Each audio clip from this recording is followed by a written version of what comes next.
Oke adik-adik, pada video kali ini saya akan membahas mengenai konsep energi.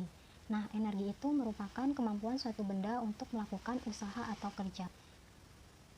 Nah, di konsep energi ini akan saya bahas mengenai energi kinetik, kemudian energi potensial, dan juga energi mekanik.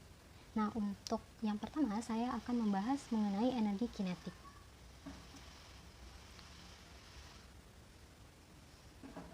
Nah, apa itu energi kinetik? Nah, energi kinetik ini merupakan energi yang dimiliki oleh benda yang bergerak. Jadi, energi yang dimiliki oleh benda saat dia bergerak. Nah, saya kasih contoh deh biar adik-adik lebih memahami. Nah, misal saya mau bermain bola kasti. Nah, saya mainnya nggak sendirian sama teman saya. Ini saya nih, saya bermain bola kasti. Ini saya megang bola kasti. Nah, kemudian ini teman-teman saya di sini.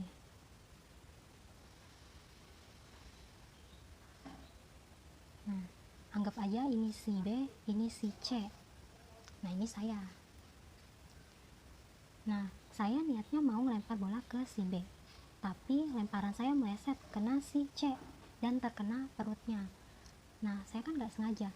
Nah, tapi si C ini dia tidak merasakan sakit akibat bola yang saya lempar. Kenapa dia tidak merasakan sakit pada saat terkena bola yang saya lempar? Karena bola yang saya lempar ini tidak kencang, kecepatannya itu pelan, tidak kencang.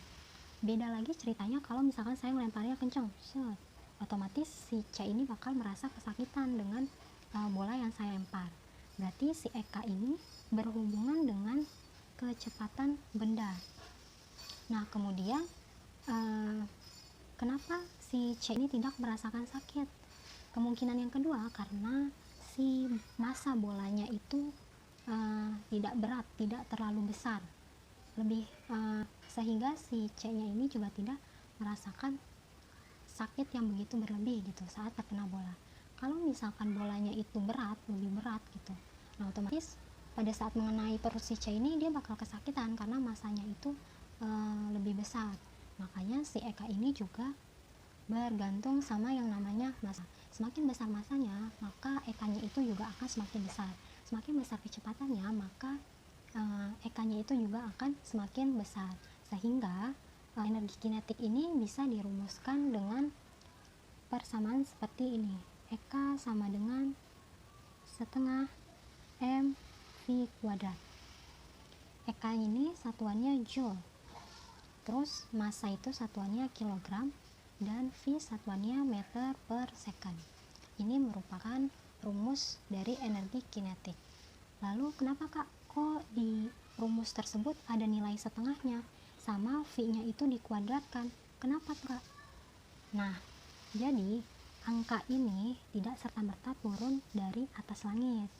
Nah, adik-adik perlu ketahui nih, ini hanya sekedar informasi untuk adik-adik saja ya. Nah, rumus Eka ini didapatkan dari penurunan rumus usaha dan juga rumus GLBB, gerak lurus berubah beraturan. Nah, adik-adik masih ingat kan rumus usaha itu apa? W sama dengan F dikali S. Nah, F ini merupakan gaya. Nah, gaya itu rumusnya M dikali A. Betul kan? Nah, itu rumus gaya. Lalu S-nya ini gimana nih? Nah, S-nya ini didapatkan dari rumus GLBB nih, yang ini, yang di atas ini. Jadi, rumus GLBB itu ada persamaan V kuadrat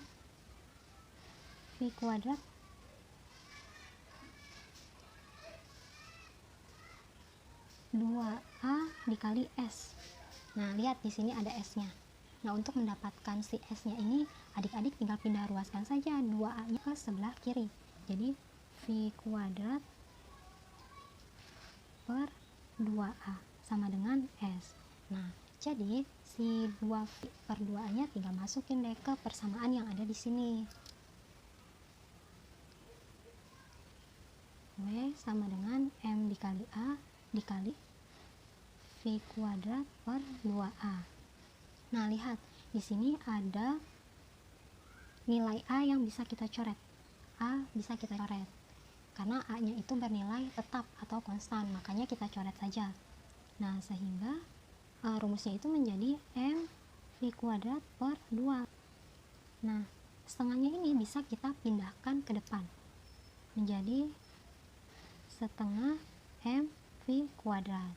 Nah, sehingga rumus EK ini bisa didapatkan segini gitu. Jadi ini merupakan penurunan rumus dari rumus usaha dan juga rumus GLBB seperti itu.